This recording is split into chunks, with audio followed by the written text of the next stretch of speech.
ሰላም ሰላም ሰላም ቅዱሳን እንዴት ናችሁ? ደህና ናችሁ ወይ? ዛሬ ምንድነው መሰላችሁ? ትላንትና ቁጭ ብለን ከአንዲት ወገኔ ጋራ አይ ቲንክ ከትላንት በፊት ነው በጣም ኮኔክትድ ሆነን የእግዚአብሔር መገኘት በመካከላችን ሲመጣ ሳይ አንድ ነገር ተማርኩኝ።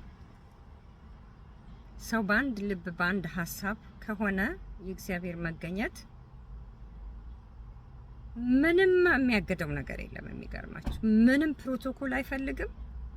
ምንም የኛን ኤፈርት አይፈልግም። ኦፕን ሃርት ጀስት እግዚአብሔርን መፈለግ ብቻ በቃና እርስ በራሳችን የምንጫወተው እንኳን ማንኛውም አይነት ንግግር ቢሆን ስፔሲፊካሊ እንደ እግዚአብሔር ቃል ቁጭ ብለን ቃል መከፋፈልም ባይሆን ምን እንደሚሆን ታውቃላችሁ?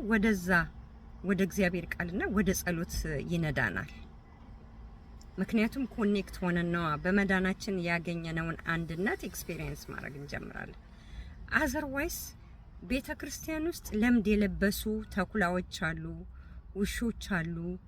ካላቸው ከውሾች ተጠበቁ፣ ከክፉ ሰራተኞች ተጠበቁ ያለውን ካልተጠነቀቀን በተለይ ደግሞ ውስጣችን በቃ ሪጀክት እያረገ ፑሽ አድርገን ራሳችንን አንዳንድ ቦታ ላይ እንገኝና ለጥፋቱም ለጉዳታችንም ምክንያተኛ ነን።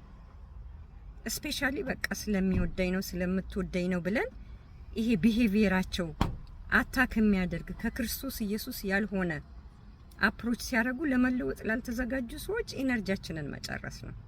ስለዚህ እነኛን ሰዎች ምን እናደርጋለን መሰላችሁ? በፍቅር ሽል ብለን ዞር እንላለን። ደግሞ እውነት መናገር ጥፋት አይደለም።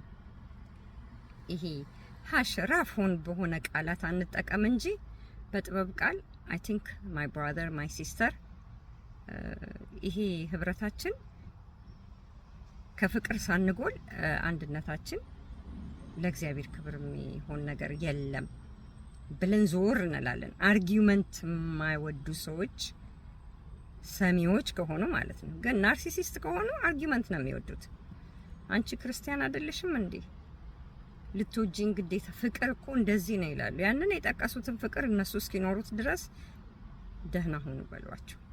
ካለበለዚያ ካላችሁበት ቅንነት እንዳያስወጧችሁ፣ ከእግዚአብሔር መገኘት ግራ እንዳትጋቡ፣ ኢንስቲንክታችሁን ዳውት እንዳታረጉ፣ የውስጣችሁ የሚላችሁን መንፈስ ቅዱስ እንዳትሰሙ፣ እንቅፋት እንዳይሆኑባችሁ ከእንደነኛ አይነት ሰዎች አንዴና ሁለት ጊዜ ነግራችሁ ትለያላችሁ።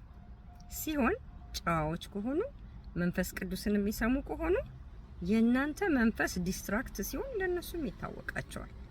ያን ቫዮሌት ካረጉ እግዚአብሔርን ስለሆነ የተዳፈሩት you don't have to spend your energy in the wrong place እና በጣም ወዳችኋለሁ። ተባረኩ። እናንተም ደግሞ እንደዛ አይነት ሰዎች አትሆኑ። ዋናው ራሳችሁን አውጡ።